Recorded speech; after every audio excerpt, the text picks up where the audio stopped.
بسم اللہ الرحمن الرحیم۔ السلام علیکم۔ تمام تعریفیں رب العالمین کے لیے اور تمام درود و سلام حضرت محمد مصطفیٰ صلی اللہ علیہ وآلہ وسلم کے لیے۔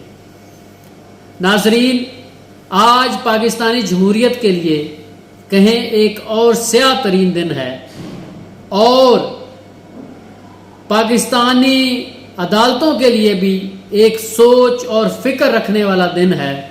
اس کی وجہ یہ ہے کہ آج انسداد دہشت گردی عدالت نے فیصل آباد کی عدالت نے 108 افراد کو 9 مئی میں مختلف کیسز میں سزائیں سنائی اور تقریباً 6 قومی اسمبلی، 3 صوبائی اسمبلی اور 1 سینیٹر کو بھی سزا سنائی گئی اور 10 سال سے کم کی سزا نہیں سنائی گئی۔ اب اس کی وجہ کیا ہے 10 سال سے کم سزا نہ سنانے کی؟ اس کی وجہ یہ ہے کہ جب یہ ہائی کورٹ میں چیلنج ہوں گی تو وہاں پہ پاکستان تحریک انصاف کو مشکلات کا سامنا کرنا پڑے گا اور فوراً شاید یہ سزائیں قانونی طور پہ معطل نہ ہو سکیں۔ اس کے علاوہ باقی جو رہنما بچ کے تھے ان کو کچھ کو اشتہاری قرار دے دیا گیا ہے اور کچھ کے وارنٹ گرفتاری جاری کر دیے گئے ہیں۔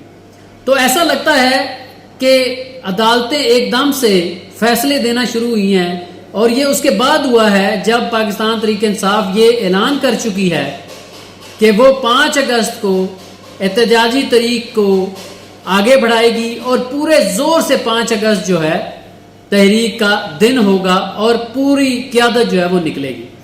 میں یہ سمجھتا ہوں کہ قصور پاکستان تحریک انصاف کا بھی اتنا ہی ہے جتنا اس سسٹم کا ہے، کیونکہ پاکستان تحریک انصاف میں 2 گروہ تھے۔ ایک گروہ وہ تھا جو مصالحت کی بات کرتا تھا اور ایک گروہ وہ تھا جو سڑکوں پر آنے کی بات کرتا تھا۔ تو سڑکوں پر آنے والا گروہ جو ہے وہ تو پہلے ہی شکست کھا چکا تھا، کیونکہ جب پاکستان تحریک انصاف 26 نومبر کو احتجاج کیا تو اس کے بعد کوئی زوردار احتجاج مزید نہیں ہو سکا۔ لیکن جو لوگ سیاسی طور پر حل نکالنا چاہتے تھے اور پارلیمنٹ کے اندر رہ کے حل نکالنا چاہتے تھے، آج اس نظام نے ان کے منہ پہ بھی تماچا مارا ہے اور ان کو بھی یہ پیغام دیا ہے کہ اپنا حق جو ہے وہ آپ سیاسی طور پر نہیں لے سکتے، آپ کو اپنے حق کے لیے لڑنا پڑے گا۔